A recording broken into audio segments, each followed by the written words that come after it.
Coming. All right, we're going live. Let me see if this is working perfect on the live stream. Check. Check. 1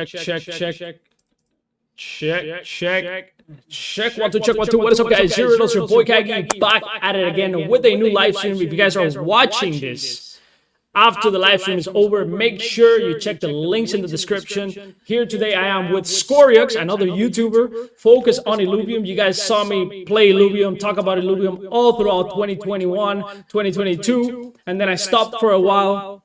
But Illuvium is revamping, and Scoriox is one of the most, all around, I can't even speak my mind here, but he knows Illuvium all around, and that's why I contacted him. I said, look, let's make a collaboration. Let's see where Illuvium is at. So Scoriox, welcome. Let me know who you are, what do you do, how are you taking this bearish bull market. Where are you at? I'm not taking it great, I tell you. I'm suffering like everyone else. But yeah, I've been making content about all crypto games, but with a major focus. Like 90% of it's like Illuvium and things like that. Since probably late 2021, or yeah, mid to late 2021. So a little bit after that initial wave with all the Axie Infinity and stuff like that. When Illuvium started building, pretty much. And yeah, it's been a lot of fun. I talk about a lot of different things. I got my initial first kind of like boost in viewers and things when I started talking about the stats and the data of Illuvium and the ecosystem and things like that. Things like land prices and revenue distribution and things like that, which is something that Axie did really well with the revenue distribution type stuff with AXS and all that sort of thing. So yeah, I was talking a lot about that. People really seemed to enjoy it. And then, yeah, it just kind of grew from there. And I'm one of the people that if the community needs some new news or needs some other information or wants to learn about some new upcoming event in Illuvium, I think a lot of people come to my YouTube channel just to see what's up. Yeah. I mean, Illuvium is one of those that it does need that type of content. It's so deep. There's so many. They have so many games, right? They have the arena. They have the overworld, which is getting revamped, and we're going to talk about that. And I don't know about the land game. Is that something that is available right now still? Yeah, it's available. You can play for free, or you can play by owning a plot of land. It's kind of pending a little bit of stuff. It's a complete game, but it's not necessarily like the longest lasting game in the world. Like if you had a tier 3 or tier 4 plot, you'll like max it out in like a month, and then really just kind of like going through the motions a little bit every day. So it's not like it doesn't have the deepest end game or anything, so to speak. Like in Clash of Clans, you can do the PvP and stuff. It doesn't really have anything like that. But for the early parts of the game, it's fun, cozy, just city builder sort of thing. And there's a big community in Illuvium that actually really loves the game. Actually, it's one of the most active player bases out of all the Illuvium games. But yeah, it could use a little bit more love, but they're focusing on the MMO and stuff first before they do that. Yeah, I can see why, actually. I can see why, because it does have that hyper casual feel, but at the same time, yeah, like that city builder feel. Like there's some games on the App Store that have this feel, and they're really addicting. So I maybe should check this one out. Is this one on mobile too? Yeah, it's on mobile. Yeah. Okay. Now, is the resources here going to go into the other games like it was supposed to? Like if you farm some resources here, you can use it maybe in the MMO or... Yeah, that sort of system wasn't really meshing with the economy and the future economy they had to revamp and things like that. And so it doesn't so much translate one for one anymore. However, it still does kind of connect. So basically, the idea is that 5% of all revenue generated by Illuvium basically goes to landholders. And so if you're out producing everyone else, you're going to get a bigger cut of that 5%. You're going to get that Ethereum that people are spending in the entire ecosystem. You can take that Ethereum, you can just use it in other parts of the ecosystem if you want, or transfer it back to your EVM wallet out of IMX and stuff like that. Like you can do whatever you want. So it's basically the same outcome. It's a little bit less gamified, if that makes sense. Yeah, a second. People are saying I have an echo here. Is that maybe... Sounds fine for me. Oh, how about now, guys? Is the echo gone? Echo. Oh, man. Of course. It is gone. Perfect. I think it's gone. I think I had two scenes unmuted. So anyways, let's go back and let's start from zero, right? Where's the arena? We got the arena, we got the overworld, and we got zero. So arena, where is it at? Because I see a lot of tournaments going on, and I think out of all the games that I have seen in crypto, in Web3, nobody's doing esports the way that Illuvium is pushing forward with. Right? I see no games doing this. The other day I saw like a $7,000 tournament, and that's pretty cool. I think they should push harder on that. I think the other game, the card game Parallel, is the one doing esports, a little bit of esports. But I think Illuvium is the only one with that card game that's doing esports. So how is that doing? Is that something that you see future on? Yeah. Like it's a bit more nuanced. It's quite interesting though. But basically, it is one of the most polished and complete, let's say, PC games in crypto gaming for sure. That is without a doubt. It's one of the most like crisp, effective, it's so deep. It's like it's almost too strategic and deep, honestly. It's kind of hard to get into for newcomers a little bit, but no, it's really polished, clean game. It's not perfect. There's a few little areas where kind of the strategy falls apart a little bit, and it's a little bit unfun, especially if you're a newcomer to the game. But it's a really fun game. Personally, I think it takes a little bit long to play a match, but they have just shortened it in the testnet build. This hasn't gone live to the mainnet build yet, but they have just shortened the match time from 40 minutes to 30 minutes. So I'm very excited for that. And the esports side of things, it's a really good strategy. Illuvium, like many crypto games, learned their lesson. They did big airdrops and stuff, and it didn't really work. Let's put it that way.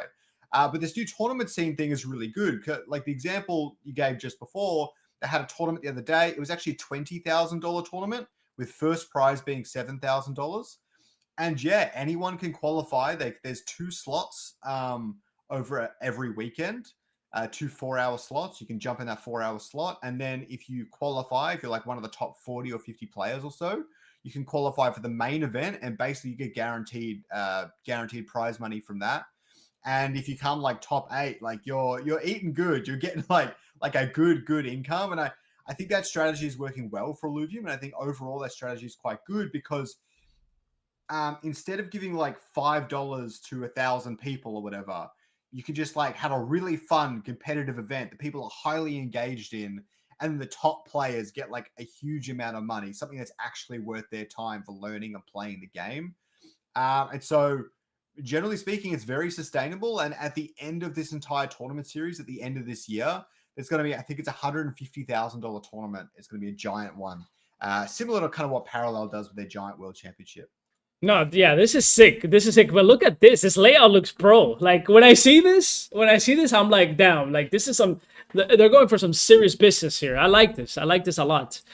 Yeah, it took a while for Illuvium to add in the spectator mode into the game and stuff like that, and all the APIs and things to be able to really properly host tournaments with the info you need. But they did, and it is so good. I hosted the first ever Illuvium tournament. And it's come a long way since then, I'll tell you that much. Very nice. Yeah, I would like to see them, like, for example, right now there's a YGG event. I would have loved to see them there. It's gonna be a big stage. I think Parallel is gonna have a tournament there, but it would have been nice for Illuvium to be there as well. But yeah. Now let's jump into, that's the arena, right? That is the arena. And one of the reasons I don't play arena is because it's deep. It's one of those games that you have to put in a lot of time. It's not my type of game. Maybe because I'm a little bit dumb, and maybe that's the reason why. But I feel like MMOs are a little bit more free. You can just like play around. If you want to get serious, you're serious. If you want to troll, to kill some mobs and whatever, like you can do that too. So I rather do that for streaming. And let's talk a little bit about the MMO. First, let's jump into what it was before, because I have right here some footage. We used to upload content on this. I actually loved it a lot. This game, the quality is next level, to be honest. So this one was like a monster catching open world before, right? So that's being killed basically, and we're going into an MMO. Yeah. Yes and no. Just quickly, Soda said that he said I'm a little bit quiet. So if you I did put it up. My mic or whatever, that's all good. Yeah. I did see that. I did put it up. Yeah. Yeah. So you're still going to be capturing alluvials and things like that, but in this current version of the overworld that you're showing right now, it's a little bit more of like exploration. Well, barely even exploration. it really is just a capture sim. It's find a creature, capture it, and add it to your collection, rinse and repeat. Okay. Which is not particularly interesting. Now, it's fun if you're really into completing your collection and things like that, but it honestly doesn't take you that long for you to actually do that, and then you're kind of done with the game. You've explored everything, you've seen everything. It's very fast. You get to the end of it, and there's not really a whole lot else to do. The MMO is revamping that entire gameplay loop so that it's actually a game. Okay? Like, this was really a glorified pack opening, and that's kind of how they describe it a lot of the time. But now it's going to be a proper full game where not only are you combating the Illuvials in the overworld rather than taking them into an auto battle like this and like really splitting your focus and kind of, it's a bit of a weird mix. It didn't really work. You're battling them in the overworld. You're capturing them in the overworld. You're fighting all these enemies. You're doing quests and things as well. And then how the MMO fits into it is you can get together with a group of other players. You could take on like a boss fight. You've got your Illuvial out right beside you. You're going in to combat this boss. And then, yeah, you get all the loot drops and things like that from an MMO. So you've got all the really fun elements of like an action RPG, JRPG, MMO type thing. Seeing a lot of other players and things like that. And yeah, it's going to be so much more of a game. You're going to have all the progression systems and things as well, which they're currently missing. There's going to be something that brings you back. You're going to be like at work all day. You're like, shit, I really want to go home and play Illuvium. I want to catch this thing. I want to finish this next quest. We don't really have that yet. And so it's going to be a big component of it. Yeah, I mean, I'm totally fine with it. I think people like underestimate the amount of work that it takes. I'm sure they made mistakes for sure. Like that is for sure. That's like every single game has made mistakes. But this is pretty solid. Like just from a visual perspective, I know it was kind of empty, but at the same time, the mechanics, just that jumping mechanic is sick as hell. Like I was impressed at the moment that I played it actually. Even though, like you said, it's a little bit empty, it's quick, but it was expected. I'm happy that they're going into the MMO. I did mention to Kieran back then, I'm like, I think you should do an MMO, but to say that it's easy, right? But to implement an MMO is not an easy task. So with that being said, let's go into some of the leaks of the MMO. You want to share it yourself and then walk me through it? Yeah. Let me do that. I will say that anyone who's developed anyone who's developed a video game before knows that the art assets take the longest amount of time. Developing those Illuvials, the environments, all of the SFX and everything, they take a boatload amount of time. Illuvium doesn't have to redo any of that. They just have to build game systems, which isn't short amount of time. It's not easy, but they've already done so much work that is going into this, so it's going to make their life a lot easier. All right, so I'll play this one. Go for it. Actually, wait. I'll play this one. See, do we have some?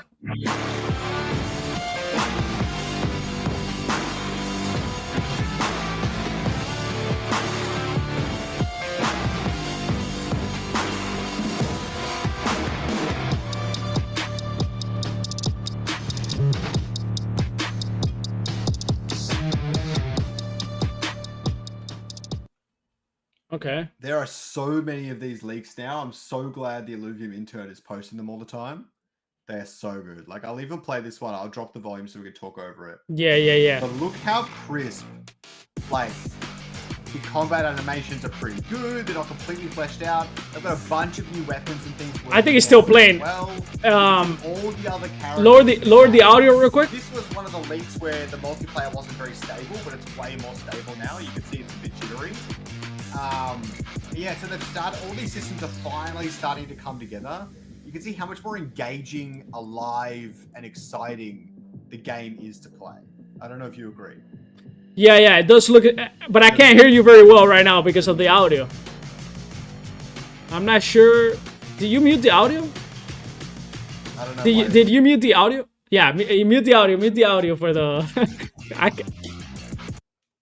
Yeah, mute the audio because I couldn't hear you at all. I don't know why. Oh, okay. But on my side, it was like blasting, dude, blasting. Okay. Yeah. Play it again. You were talking about how smooth it is. I do agree with that. It looks exciting.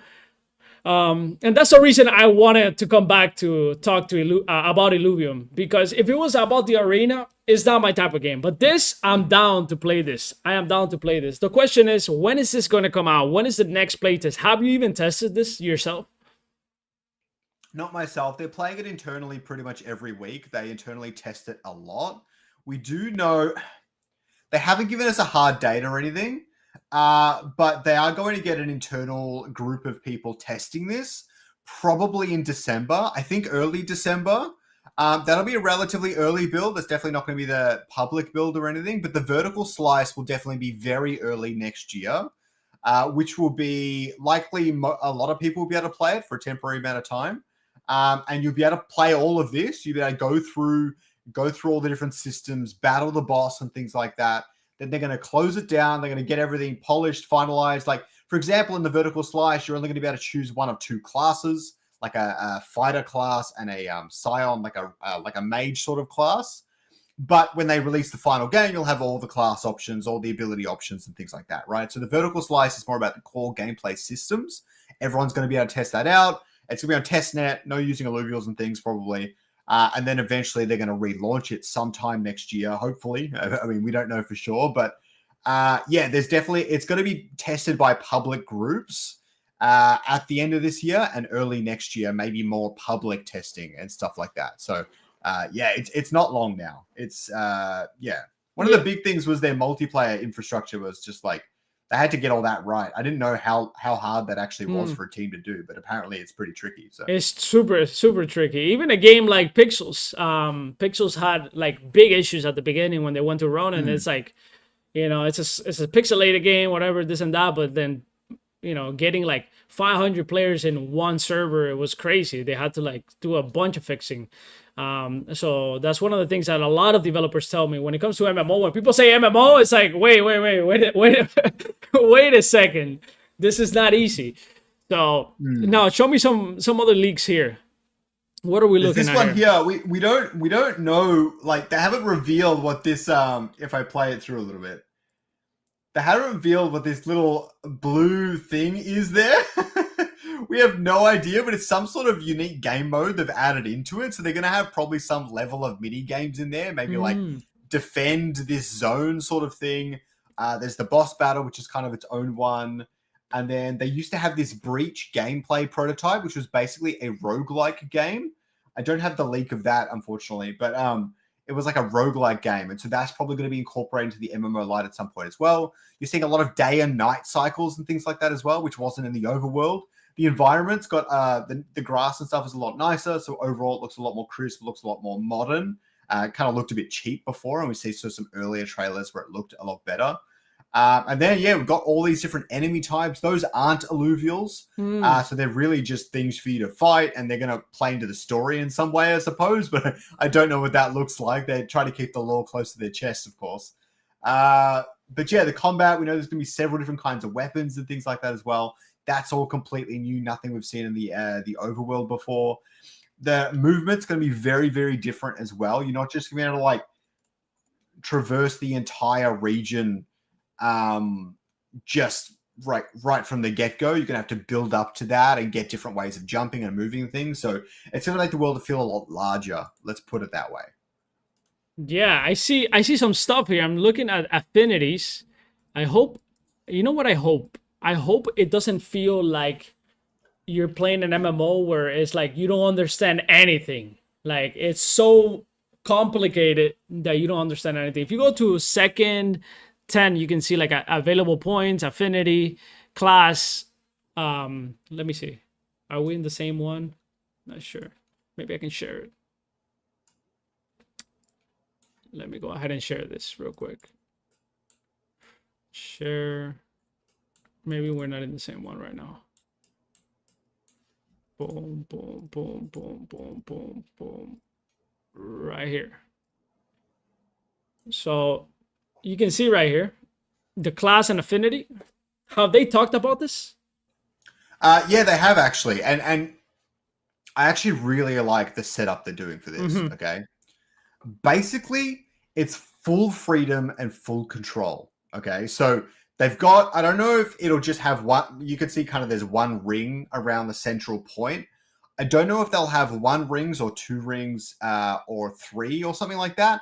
But basically, you better get that center one, and then you can get any of the ones outside of that, and then any of the ones outside of that sort of thing. Like, it'll be basically you can just get whatever you want for your build, and you can mix and match. But the other beauty of it is each of these nodes, you can level it up like 10, 20 times each. Like, you can just keep putting points in whichever ones you want, probably reset it relatively freely. So high customizability with the different builds and things you can do, but very little restrictions on what's possible, which means you can just do whatever. A casual player can probably put points, whatever, and they're not really going to suffer from it and things like that. And people like ourselves are going to make lots of videos on the best builds. Yeah, and guides and I can already obviously. see. I can already see that. Yeah. Yeah. But it's going to be like relatively simple, relatively good. They've learned they don't want another complex game. I don't think they're making sure the systems are simple and easy to understand for anyone.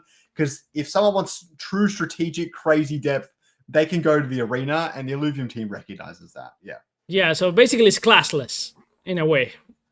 You'll get to be able to pick 1 of 5 classes. So that one there on the left is fighter. That's your class. The suits are probably the same across it.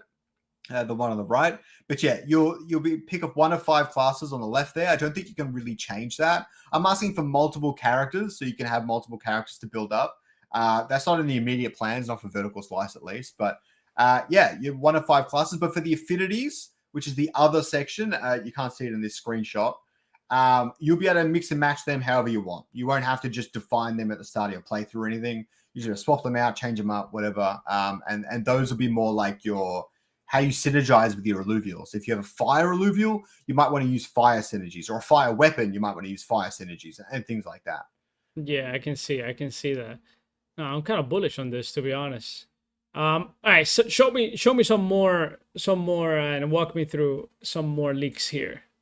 Well, this is a really interesting leak we got like yesterday. Okay, and this really excites me because this separates Illuvium out from other MMOs and other games like Pal World and stuff like that as well, right? Okay. They haven't really revealed any core information, but from AMAs and things, I've got a pretty good grasp of what this might be.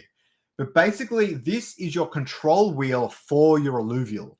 So you send your alluvial out to the battle, and in most of these sorts of games, like even think World of Warcraft with like your pet that's at your side. I don't know how familiar we are with that, but every MMO has some sort of like hunter class, and your pet just does whatever it does. This looks like we'll get some level of control over our alluvial, and I believe it's just mostly going to control their generic behavior, but still pretty cool, right? This top left one might be on an alluvial like Adorius. You can be like, focused on healing my team. Don't even attack the enemy. Focus on healing the team. Or the top right might be like, be really aggressive. Just hit that thing as hard as you can, as fast as you can. Defensive might be near you more often. A utility might be trying to shield your allies and things like that. So you get high customizability over your alluvial. Your character can obviously, you can control them. And then you've got your allies and your teammates, and they get customizability over their alluvial. So there's some actually really fun strategic depth to controlling your character without overwhelming the player. Yeah, I was going to say that. At a very simplistic, it's like very simple, but it gives you control, right? It gives you choices. Yeah. You need something. I've always been adamant that you need something to separate it out. Otherwise, you're just an MMO and everyone's the hunter class, which I feel like is a little bit boring.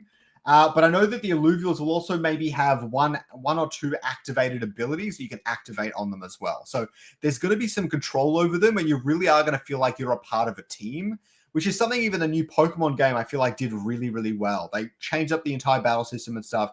It's more complex than this, and I actually think the simpler works a bit better here. But you can see that people really love those sorts of systems, and I'm excited for Illuvium to add it in here. Yeah, absolutely. I'm liking what I'm seeing. Keep it going. Next one. Okay, we haven't really covered this leak detail, but this covers a lot of the different systems, okay? So you see first, they're going in, they're battling the enemies and things like that. I don't think you're playing this one, Yeah, sorry. It's all good. You're going in, you're battling the enemies and things like that. And you can see even that in the bottom right, now, I'm hoping they're going to make this more exciting. But you can see in the bottom right, they actually got some sort of helmet drop into the game. And so they got something new and that's added to their inventory. They're gonna have like I don't know if you play Path of Exile or anything like that. I've seen it, but Path of Exile is next level. Yeah. As far as the loot goes, they're gonna have an affix system. So your new helmet drop that you just got might have like plus 100 HP, plus 5 to fire synergy or whatever. So it's going to be completely randomized. So basically infinite loot sort of stuff. And you can grind to get like some more rare gear and things like that. I think 80 Years Legacy is probably going to do all that sort of stuff. It has that. It has that. It has that as well. Yeah. So it's just like that. So you've got all that sort of stuff that MMO players love. Talking about that real quick, parentheses. It's crazy how all the games are kind of like realizing that MMOs are like the best kind of way to introduce, economies, right? Kind of realizing it somewhat late, or maybe people weren't, they were scared of building MMOs because they knew how hard it was. I'm not sure, but we're seeing even Axie, like, they didn't want to build an MMO from the beginning. They were like, nah, that's we'll stick to our game. And then later on they said, you know what, let's jump into it. Let's try it. Let's give it a try. I actually think Axie is a pretty good example of what to do right, because in my opinion, MMOs are one of two. I think the two key archetypes of crypto gaming are collectibles, but more like trading cards and stuff, and MMOs. I think a creature capture MMO captures both pretty well, because creature capture is pretty good for collectible cards, trading cards, collectibles, that sort of stuff. But yeah, MMO and cards, I feel like Axie Infinity, the original game, the mobile game and stuff, is very much a collectible card game in a lot of ways. And so I think that is a great use of crypto gaming. And then MMO is the natural step forward. So I think that is actually the right way to approach it. I think Illuvium kind of did similar, because the original arena was more like a card game auto battler. They pivoted away from that, which I don't know if it was the best decision in the world. But now they're progressing onto MMO, like you said, which is the natural progression for in-game economies. All right. You can see the multiplayer here, which is really, really cool to see. Something we've never had in the overworld. I think we'll actually make it so much more surprisingly more engaging. It's not going to fix any problems or anything like that, but it's going to make the world feel more alive for sure. You've got nighttime cycle. You've got these new enemies we spoke about. So you're running into them, combating them, and things like that. Yeah. You can see this is also kind of tough. Like, he's taking a lot of damage from this enemy. Yeah, he's hitting hard right there. But that weapon is not doing that much damage either. Yeah, it's like 12, or I don't know. I'm not sure how much. You can see new questing systems. You can run up. There's this new camp in the world, so they're going to be able to expand all the regions through this way. You can see on the right, there's a quest 4 thing, and so the quest looks a little bit basic so far, but it's going to explain the story, the lore, and things like that, which we never really had in the past. There's a new capture system, so basically, like, I think this is going to get like way more interesting, but at the moment, it looks like it just flicks between different percentages. You try to click it at the right time. Point is, they're going to try and add some sort of mini game to catching, so it's a bit more interesting. But I don't think they've quite added that yet. I don't think that's going to make it into the vertical slice. You can see there's all this pathing is new that wasn't in the original region. So to make sure you can get to every area without a jetpack, and you're finding alluvials out in the world as well.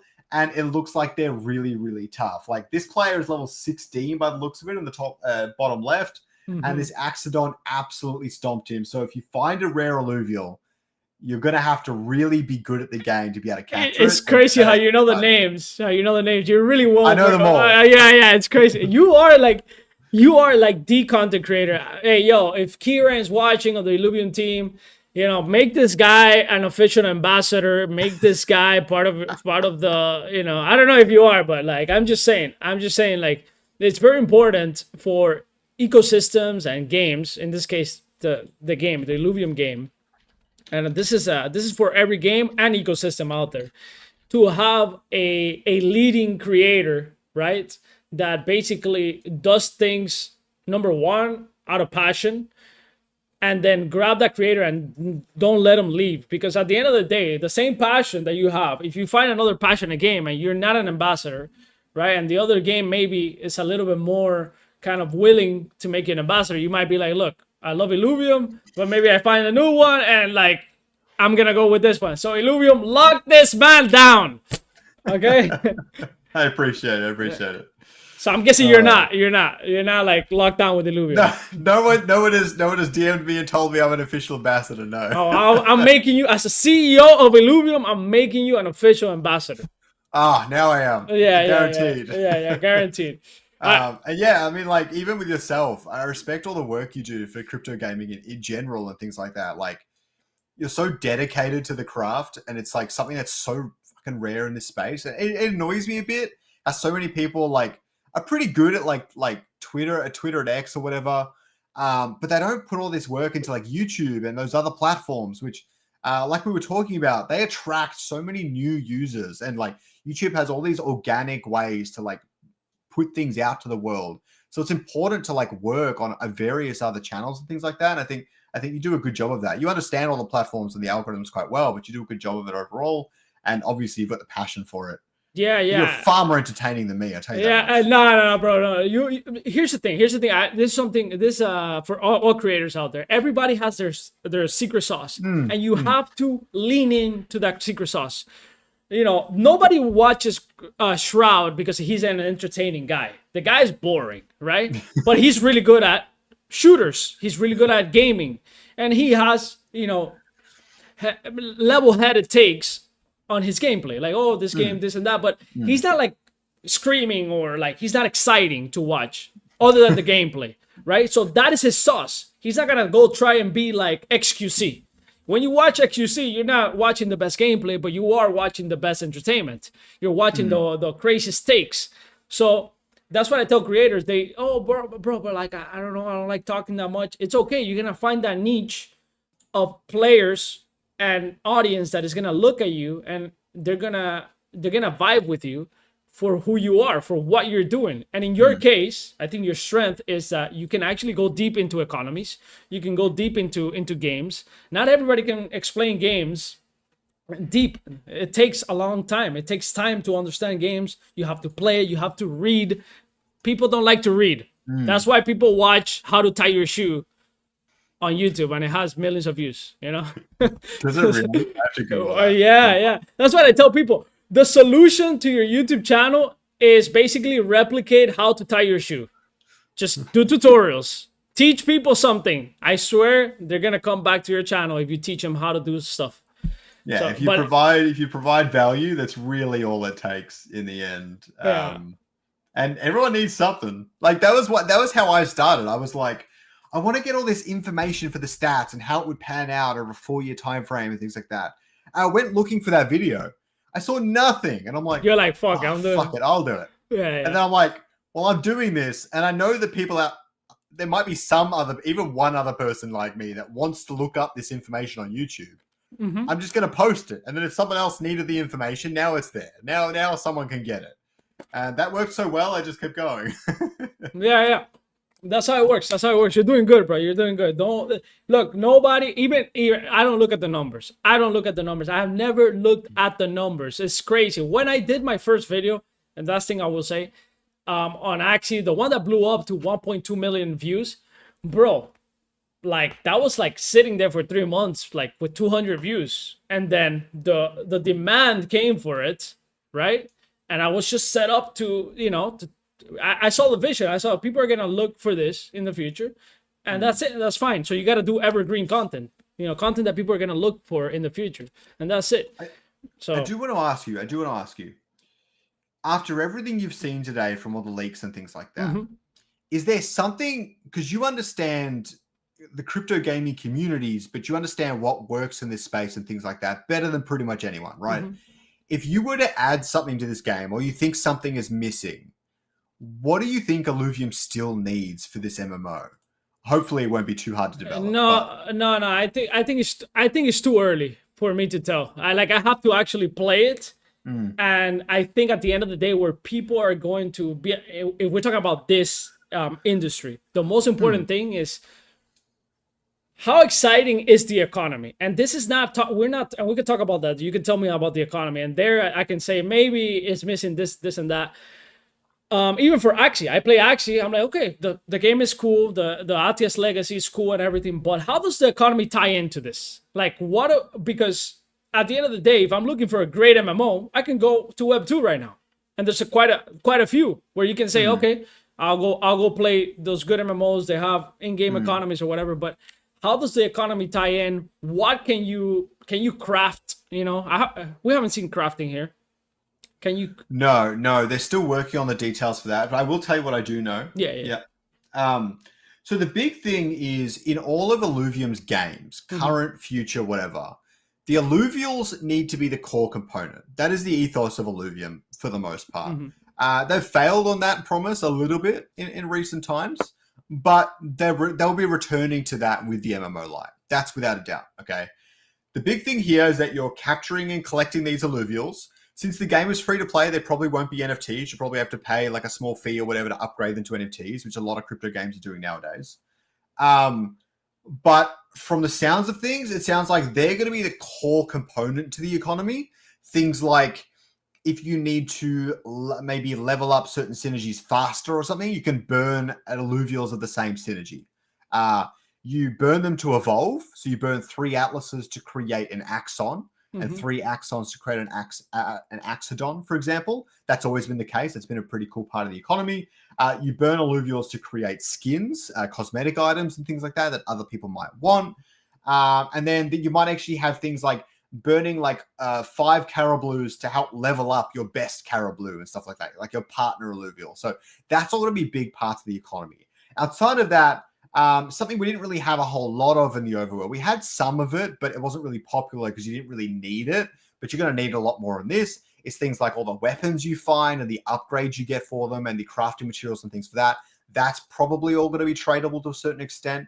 They're going to be careful because what a lot of crypto games, I don't know if you saw the Pirate Nation shut down, but I think this is a big part of their problem, is when you put every single item on chain, your server costs balloon up to crazy. All right. It's not practical for any chain, no matter how fast or rolled up the chain is. It's not practical for any chain, no matter what anyone tells you. I promise you that right now.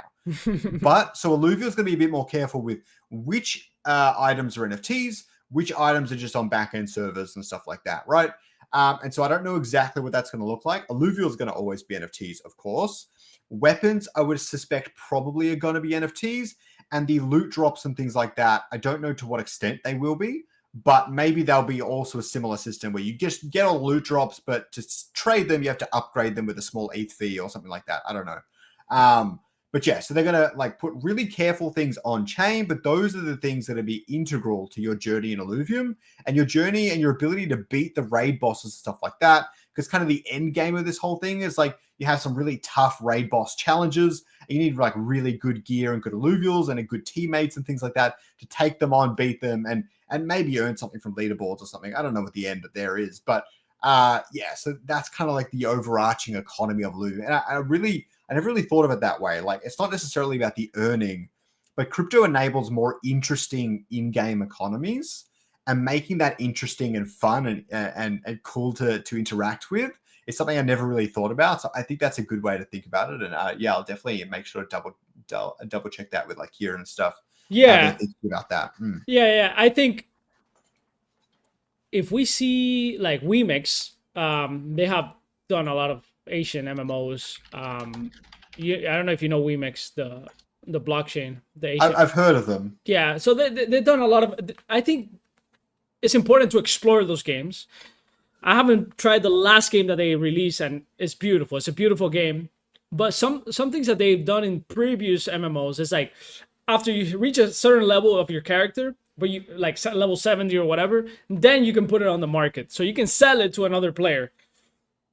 So if a player wants to pay to win, right, then he has to go buy it from the market, and that's fine because you're buying it from another player, right? You're buying it from what the problem with that is that obviously then people start making accounts to level up and just like farm characters to sell them. So you have that problem. I don't know if that's a good thing or a bad thing. Maybe it's a good thing. Maybe it doesn't really matter, right? Maybe it doesn't really matter. If the market is overflooded with level 70s, then it is what it is. You know, at the end of the day, that means that other players that want to pay to win at a cheaper price and come in and buy a character now for $5 instead of $100 when the game started, then it is what it is.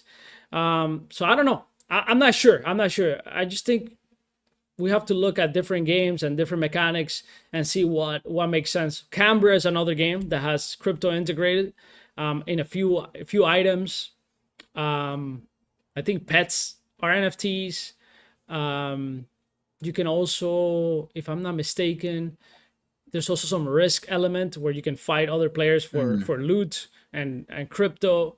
But not the whole game. Not the whole game is on chain, which is good. Like you said, you can't have everything on chain. Only a few elements. So I think it's a matter of exploring other games too and seeing what works in other games. You know.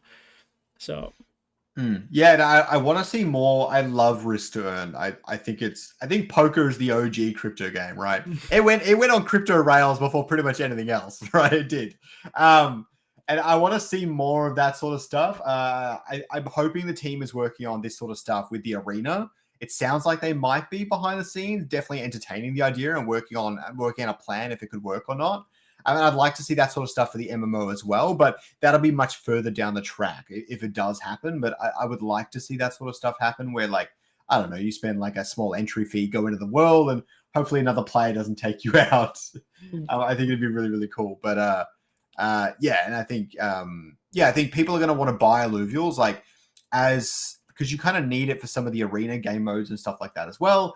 And there really aren't that many Illuvials with good stats out on the market. I don't know if you know this. I don't know quite how it actually works with it. But every Illuvial has unique stats attached to them. So like they might have really good HP or attack stat. And that's completely randomized when you first catch them. There's no way to alter anything. If it's good, it's good. If it's not as good, maybe you can burn it later on for other benefits, but it's not as good, right?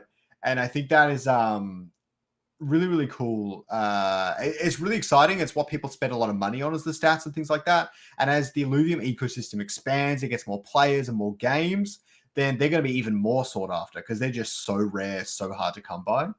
So I think that's a really cool part. And these were captured in the game? Yeah. Yeah, that's a cool, that for me, that's cool. That's cool because that means that I can engage in the economy of the arena without being part of the arena. So I'm on the other side, on the capturing side, right? And not all the players are going to want to capture. It's the same thing with Axie, right? Not all the esports players or whatever want to breed Axies. They don't want to put their time into breeding. They know what they want, and they might be like, you know what? I'm going to go buy it off the market. Who has bred this type of Axie, right? And the combinations are endless in Axie because there's 6 cards. There's like 6 or 7 classes.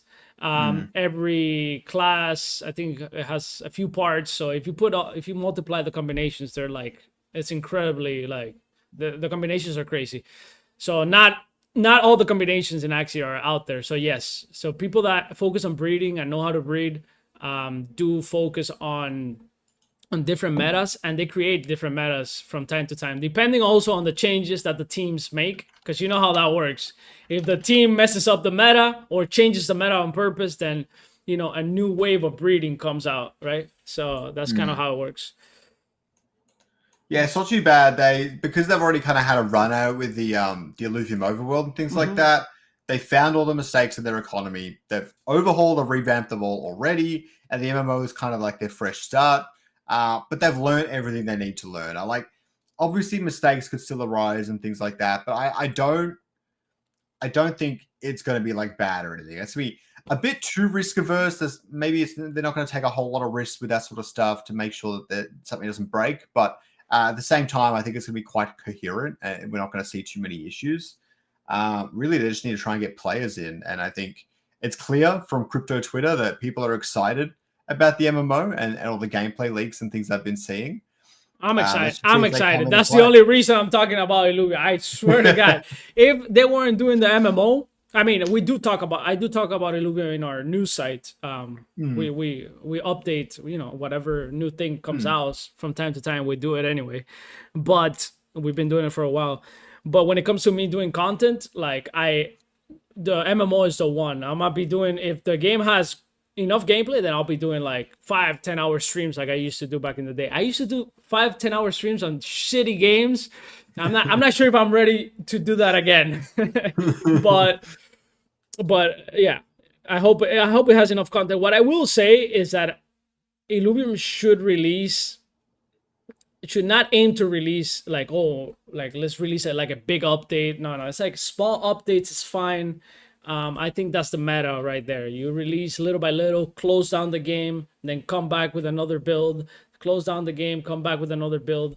but more builds than the traditional Web 2 gaming companies, because I think the traditional ones, when you play a beta in a AAA company in Web 2, it's like it's almost done. The game is literally almost done. It's like, how is this beta? You know, maybe there's some bugs or whatever, but it's like, bro, this is a full game. What are you talking about?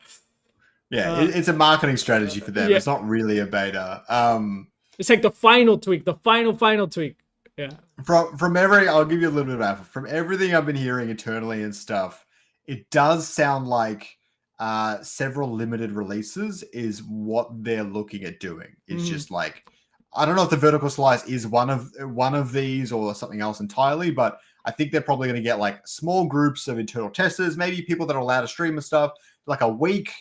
Oh, I don't know how long, but like a week or two where you can just play the game, test it out, give all the feedback and things like that. They'll close it down, and when they have another big update to drop, you'll jump in for another week or two or whatever, and everyone will jump in and play it again. And they'll keep dropping big updates like that to just small cohort of testers of some kind. I don't know how public you'll be able to be with it and stuff like that. I have no idea. But I definitely think they're going to be going down that route. I think the community, I made a poll the other day. I think my community, or the Illuvium community, does agree with that sort of strategy for the most part. So that's been pretty cool to see. Yeah. Yeah, absolutely. Now let's show me a few more leaks, and then we'll jump into the Illuvium token. I don't know how much you know about the Illuvium token right now, so you probably do. I know enough. Yeah. There's a little bit more leaks that I probably could show you. Yeah. Go for it. Yeah, we have to keep exploring. You brought me up to speed here. You brought me up to speed. I like that, bro. You know your shit. All right. Check this out. We're gonna watch this one. We're gonna watch it with sound. Okay. Here we go.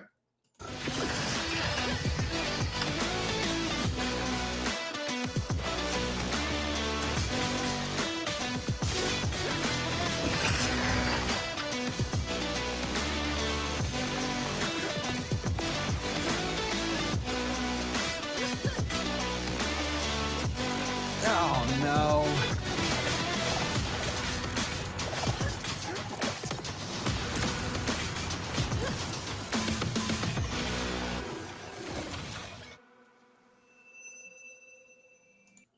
So this one was from quite some time ago, but it is the boss fight that they're working on for the vertical slice. I think there are several phases even before this fight that you have to battle through.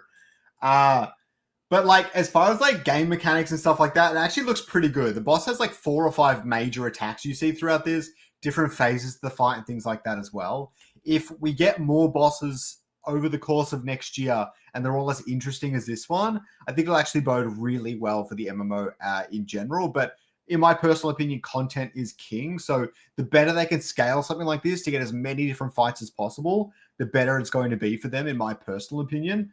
But already this is pretty fun, and it's going to be way better. This is like an old leak, so it's going to be even better now. Trust me. No, the quality of Illuvium is impressive. It really is, man. Like it really is. It just needs that gameplay, and we're good to. It just needs the gameplay, and we're good to go. Just like it's easy, but yeah. We've also got this one here. This is like a really early leak. I don't think this is going to transition completely. I suspect some of this won't be true. Like a bunch of the different kind of like items and different sort of loot you can find in the game to attach to your character and things like that. So there's going to be a lot of different things to collect and a lot of different progression in the game and stuff like that as well. We've also got a progression. I do have a little bit of a progression leak. This one's a little bit more boring, but you can see here that all the different sort of stuff they're mapping out for the different affinities and classes and stuff like that. And there's another leak here. You can see the 2 different, these are the synergies. So we saw the classes before, but these are actually the synergies. You can pick from one of the 5 synergies, but if you don't know, in Illuvium, every synergy combines, okay? So fire and water actually combines into steam. And so if you have like a fire or a water synergy, you can probably get steam abilities and things like that, where you can synergize with some of the other alluvials that are steam alluvials and stuff like that, right? And so there's actually 30 synergies in Illuvium. Now, these two slots, you're only putting one of 5. Fire, water, earth, air, nature. Yeah, that's 5. You're only putting one of those 5, but the fire, you'll be able to expand it out, and you can pick all of these other composites. You can pick inferno, steam, wildfire. You'll be able to like really adjust your build quite a bit in those different directions. The classes have kind of the same thing, but I don't think they're going to go as in depth in the MMO Lite in that way. But yeah, so there's highly customizable, but also relatively simple. So I'm very excited to see the progression systems. I think that's gonna be a big thing we're testing in the vertical slice for sure. That is crazy. Yeah. That's a lot. That's a lot. Well, that's good because there's a lot of content to. Yeah, I see it from a content creator perspective, especially if you are really looking for the metas. If you're like a meta farmer, like those videos do so well. They do so well. Now, talk to me a little bit about the economy. Where's ILV at? Where's Illuvium at? The token. I try not to look at it too much, to be honest, man. No, not the price. The price, of course, like everything is kind of like right now, especially gaming. It's crap. But I'm talking about like the intricacies of the. Okay. What can you do with the token right now? What are the benefits? Or I will note that the everything's pretty much unlocked. All the vesting and everything's done. Like with a lot of the old Dino coins and stuff like that. So that's pretty exciting. But the ILV token's always been kind of unique in the crypto gaming space. It's not really used in game. Never has been. Its primary purpose has been, well, one, governance. I agree. That's not like a real utility. I mean, it's kind of like a baseline. But the big thing was always this promise of something they call revenue distribution. The idea is simple. I think Axie is doing this kind of something similar as well. A lot of games are doing it now, but Axie and Illuvium kind of did it right at the start. Basically, every time someone spends money in Illuvium, they have to use Ethereum for the most part, but they can use like their credit card and shit now. They've built all that. When they spend Ethereum in the Illuvium ecosystem, Illuvium takes that Ethereum, they buy ILV off the open market, and they distribute it to everyone who's staking.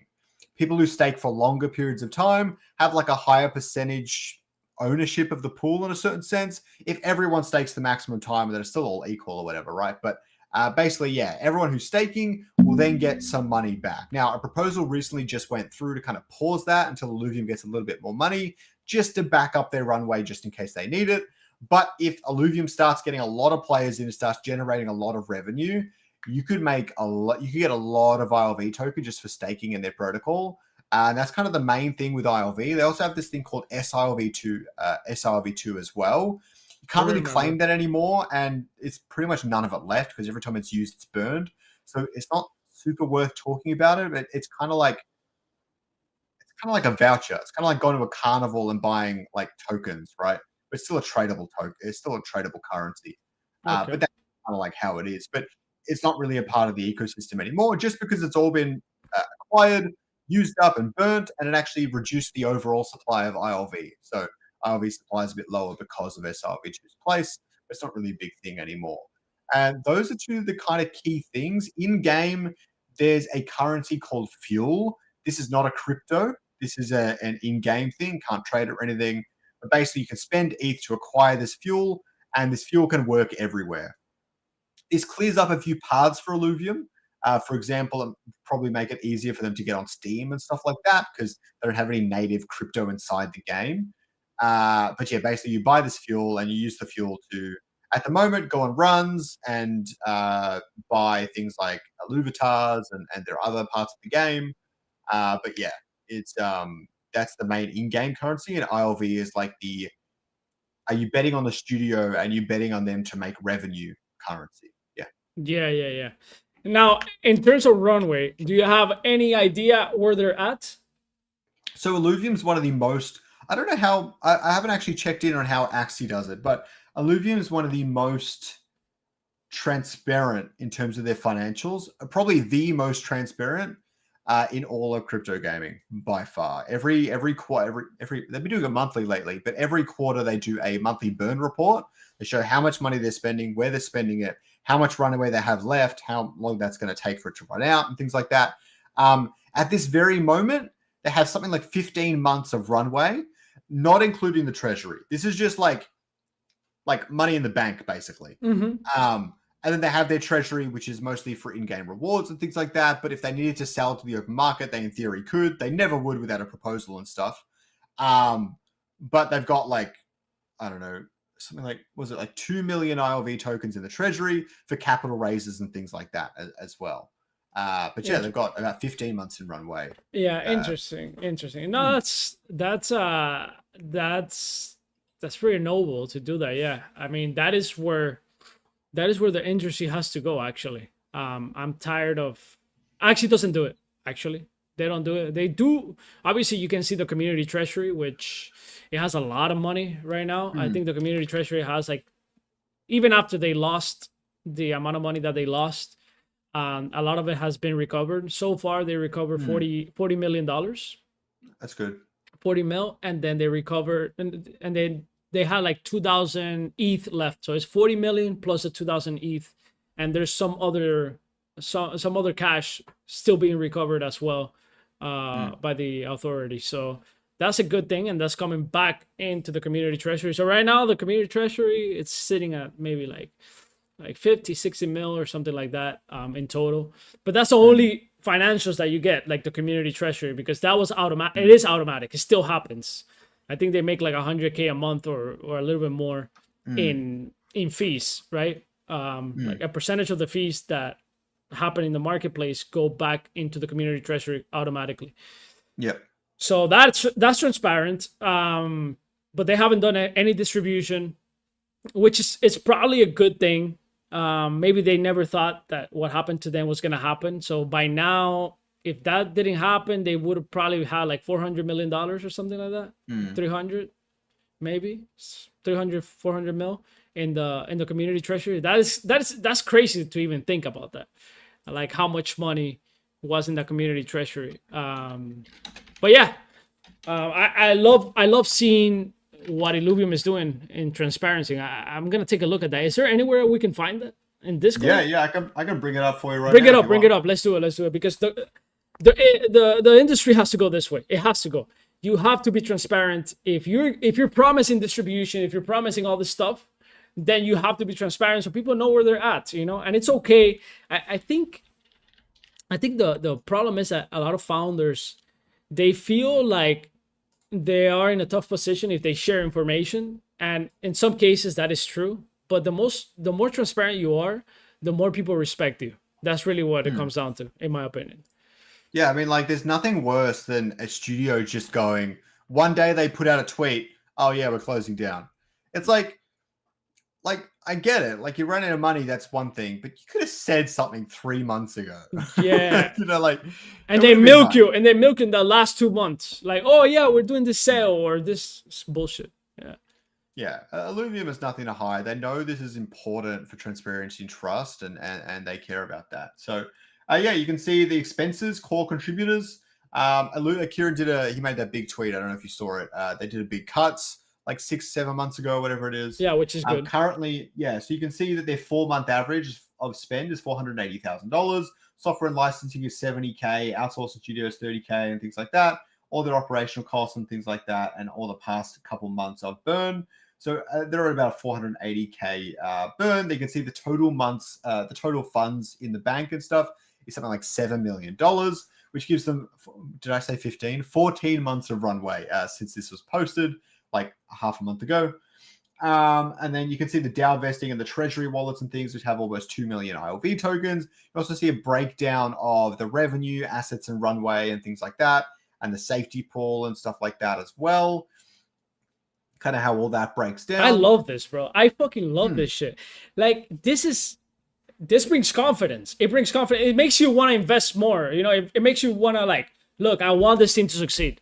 Just because they're being transparent, just because of that. If they don't succeed, it's on me as an investor, right? Like, I put money. If they don't succeed, cool. But when you're on the blind, like, oh, should I put money?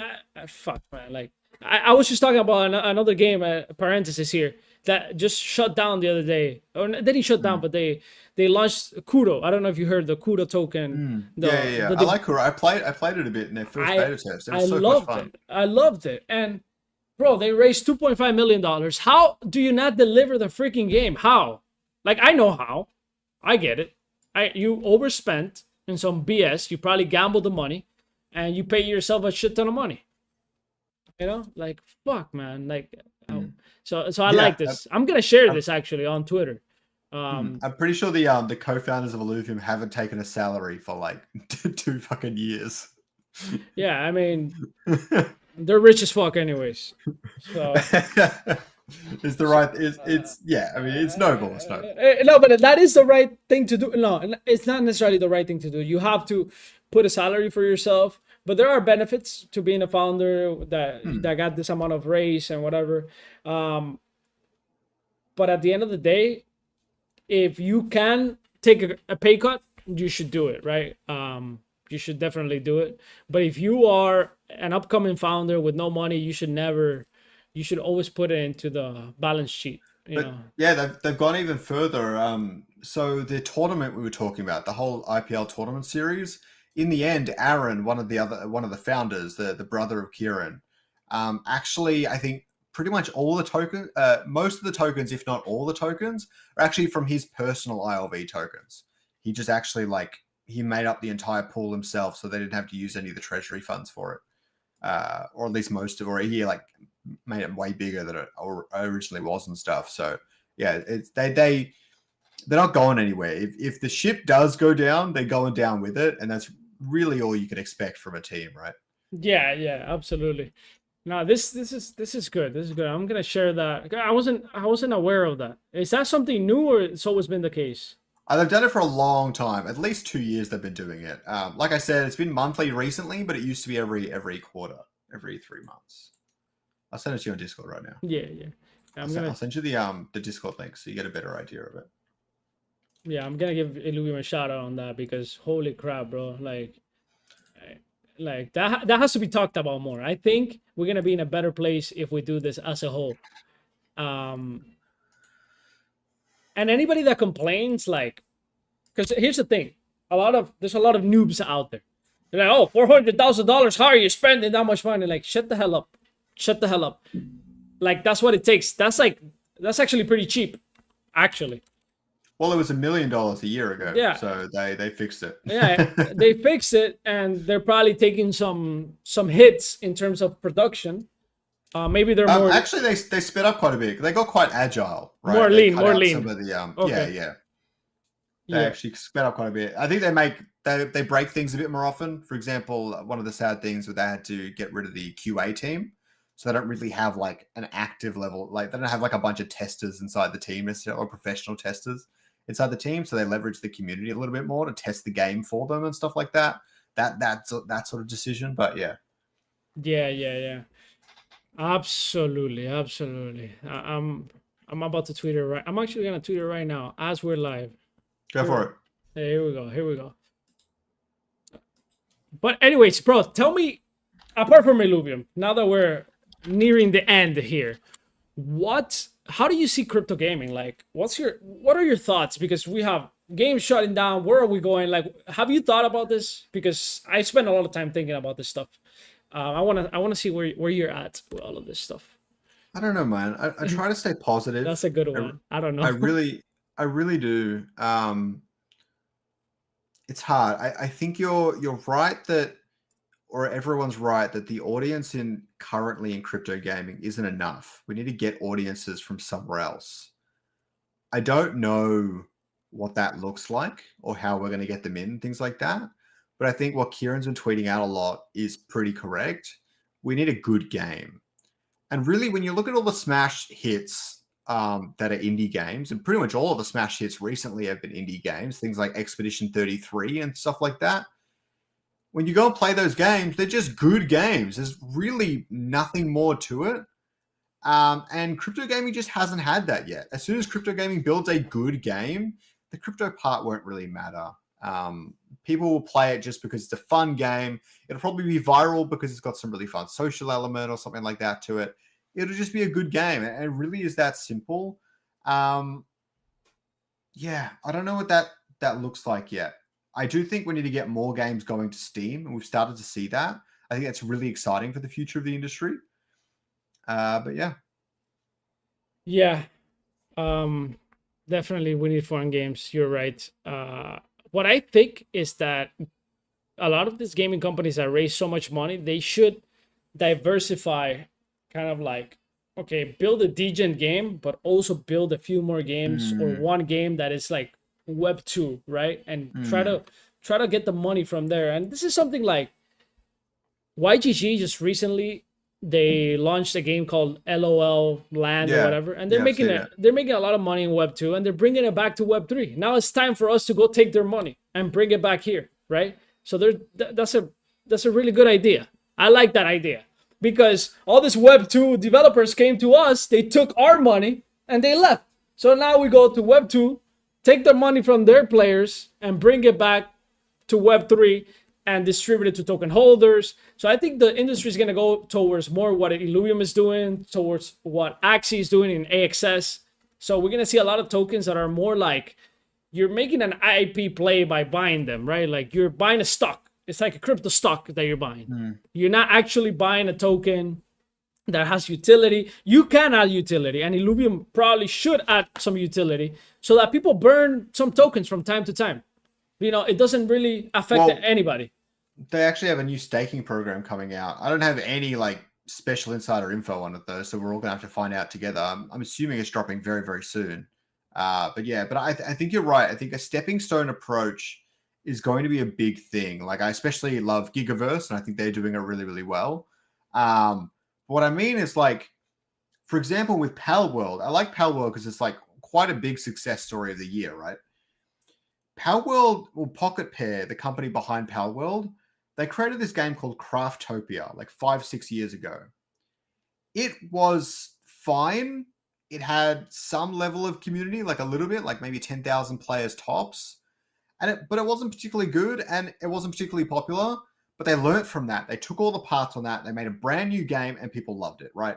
So really, any successful studio has had like 5 or 6 failed games leading up to their successful one. I think you're right. You need to start small, just build something good, build something fun, get a bit of revenue in, build up a player base, build your next game that's a bit more fun, a bit more interesting, a bit more risk, build the next game, and eventually we hit like the Illuviums of the world, the GTAs of the world, and things like that. And we're starting to see that more now, where people are like, oh shit, well, we shouldn't be spending $5 million on like a farming simulator, right? We should just take all the money we need, build something small in scope, something simple, only a couple of devs. If that's successful, then we're making money, we start building something more interesting, better, more risk. And then we start building more interesting again. And they've already got a community they're carrying through. That's how a lot of these games get all of their initial player bases. They've been around building crappy games for 5 years. And so they've got a community that really enjoys their studio. And now their next game has a guaranteed 100K players out the gate, right? That's how a lot of them do that stuff. And we saw a lot of, so much money came into crypto. It kind of got this sugar rush, right? And then everyone just started going super ambitious. We're going to build the next GTA tomorrow. And it didn't quite work. It's crazy. The craziest one to me is Bored Apes. $450 million. That for me, I don't understand it. Like I get it, but I don't get it. Like I get the hype. I get that they were able to amass a lot of hype and like, but 450 and they haven't delivered much to me. That's like, it hurts me. Not because they raised money, that amount of money. I'm happy that they raised that amount of money. It's the output versus that money they raised, right? It's just nothing. Right now they have the other side that is coming out, blah, blah, blah. But it's like, really, you're trying to compete with Roblox and Minecraft. Maybe in Fortnite, maybe you tap into that market, and I hope you do, but like your track record doesn't say that, you know, like I don't believe it. Game dev has the funniest paradox, right? Because at some point money doesn't do anything. Like you spend $1 million a month to work on a game, and you've got like 100 developers or whatever, right? You spend $2 million a month, you've got 200 developers, but you're probably only building it 30% faster. You double the money, at some point, you're spending $10 million a month. That game is getting built at the same speed as $2 million a month. You're not actually gaining any speed on that because there's so many moving parts to a game, environments and art and all the rest of it, that you can't coordinate that many people to build this singular thing in the same way you can for like a globally distributed manufacturing or some other industry. And so more money doesn't help you build faster. Now, you can build multiple games at the same time, and you can build all of them quickly, but you cannot build a single core experience faster with more money. At some point, the amount of money doesn't matter. It doesn't help. Especially And with many so- hierarchies too. Like you have Yeah. like the art director, and then you have the animation director, and then now the art director and the animation director are not in sync because they have different ideas. Now they gotta go to the boss of the art director, and like it's just like, brother, somebody make a decision already, you know? Like so that has happened. This analysis paralysis, and we saw it just recently with a game with a studio acquired by Riot. What was it? High. It's called. They let it go. It's like a Minecraft. Maybe somebody in the chat knows it. Let me see. High Riot Games. I forgot the name. High. Wow, I literally forgot. But anyways, Hypixel. I don't know if you heard of that. I think it's a fighter game, right? No. No. Hypixel was basically Minecraft, but they were building like they started Minecraft as a server, and then they said, look, we're gonna build our own world with the Minecraft look, and then they had so much hype that basically Riot Games acquired them. And they spent like, I don't know how much it was, like $100 million in the development.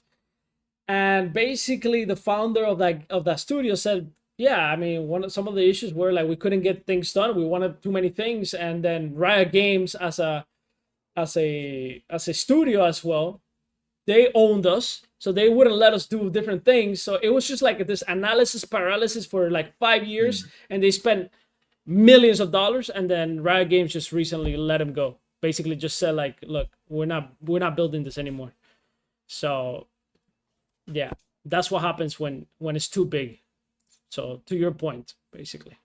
And they could have probably built it. They could have probably built the game without Riot Games because they were doing good. They had enough hype. And then Riot Games came in here, said we're gonna give you all the money you need. And then at the end of the day, that bit them in the ass. Yeah. Yeah. Yeah, I mean, money doesn't solve everything, and sometimes people don't give that enough credit. Yeah, it's like the chicken thing, right? Like the chicken takes what, like 10 minutes to cook. Doesn't matter how many chefs you have in the kitchen. The chicken is gonna cook in 10 minutes. It doesn't matter. You can put 5 cooks right there, boom, and that chicken is gonna cook at the time that it's gonna cook. So yeah, I agree with you. Bro, look, this was a really fun stream. It was really nice to meet you. Let me actually share your thing right here so for the people that are watching this now, maybe after the stream can actually go and check you out. Scoriox right here. Are you going to go in other games, or you're only focusing on Illuvium right now?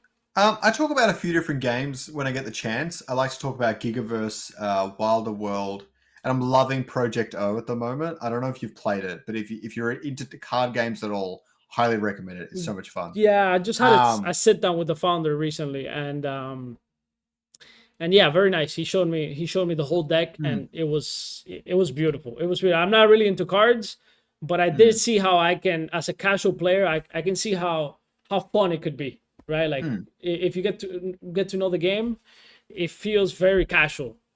Yeah, it's a lot more beginner friendly and a lot more engaging, exciting, and fast than your traditional TCGs, which I personally love. I was a big Marvel Snap fan, and it kind of takes some of those lessons. Oh, right here, Project O.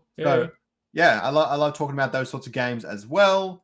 But I do a lot of Illuvium content and stuff like that. My audience seems to enjoy it. But yeah, I do whenever I get the chance. I don't have like a whole lot of time to make videos nowadays, but are you working right now? As I can. You working? Oh yeah, I've always been working full time. Yeah. Okay, nice. Where you work at, if you don't mind sharing?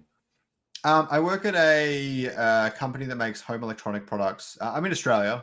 I work at a company that does home electronics products, and I'm a designer there. So I do a lot of 3D animations, 3D renders, packaging design, other graphic design. Oh shit, nice. Some UI design and things like that. I'm a designer, is the point. Yeah. Okay, very nice, bro. Very nice. Okay, guys, make sure you guys follow Scoriox here on YouTube. I'm gonna leave it in the chat as well for the people that haven't followed him.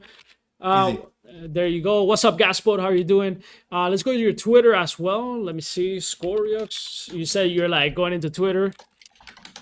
Scoriox. Yeah, it's King Scoriox is the handle thing. I got you. Share this tab right here.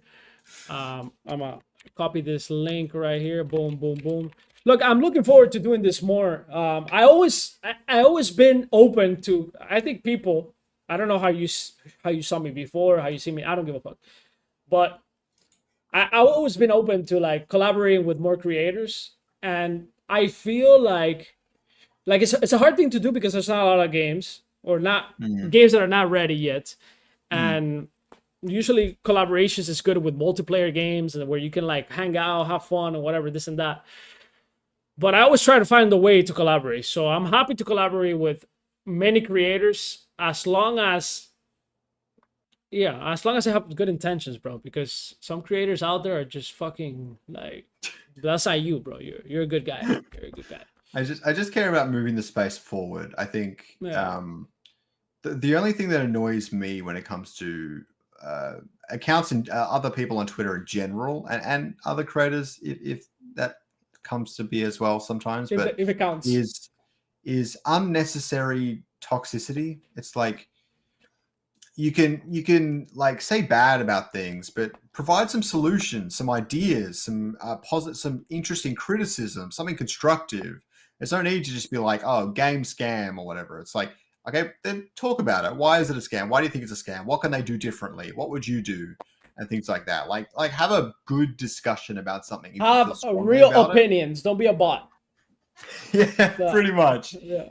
That's really the only thing that annoys me. I think a lot of people are trying to build up the space though, and I think there's a lot of bridges and things being built as of late as well. I mean, I think every project needs to stick together. I'd like to see more collaborations between projects, honestly. Like even like Illuvium and Wilder World to do another one. Axie Infinity Illuvium really need to do one. I think that'd be sick. That'd be so cool. Imagine a little Atlas Illuvium in Axie that you can get. That'd be so cool. I'm just saying. Yeah. I don't know if that's ever gonna happen, but I know. I know. They go at each other pretty hard. But they'll make up. Don't worry, I promise. Yeah. No, they're friends. I mean, they get along. At the end of the day, you know, they're in the same industry. But what I will say is, talking about LARPing and like this and that, I did tweet about this recently, and I was like, look, one of the good things that I'm seeing right now, although the industry is shit, I said crypto gaming is dead. No LARPs, no yappers. This is a good time for the thinkers like me, Kagistoro. So this is a good time, like you said, for the people that have, you know, some thoughts about things, right? It's not like, oh, this is bad. Okay, this is blah, blah, blah, right? Like be a little bit more thorough in your, I don't know, in your thoughts. You know, I see a lot of like, oh, this game is, it's either this game is amazing or crypto gaming is gonna make it. Like, bro, like what? Like, you know, I say that sometimes, but like, that's not content. Like, I don't know, express yourself a little bit. I don't fucking know. It's weird. And we call these people content creators. It's the crazy part. This is the craziest part to me. The amount of people that we call content creators here and KOLs, I'm like, I don't know what opinion they're leading with, because they're not influencing me. I'll tell you that. So, I don't know. Maybe you're not the target audience, Kagi. Yeah, I'm not the target audience. Yeah. All right. All right, it's been an absolute pleasure, man. Thanks so much for having me on. Yeah, ladies and gentlemen, thank you guys for watching. I appreciate it. Make sure you guys like, comment, subscribe to the channel. If you guys watch this after the stream, I appreciate you very, very much. Make sure you guys follow Scorex. I'm going to leave the links down in the description. Everybody that came through today on the live stream, we got Gospel, Big Man, Scorex himself, Illustrious, Duckler, OG in the channel, Ringer, and many others. Soda as well. Is Soda part of the Illuvium team? Yeah. Oh, community, yeah. And so is Big Man. Okay. Perfect. Thank you so much, bro. Let's end the stream right here. Bye-bye, guys. Peace.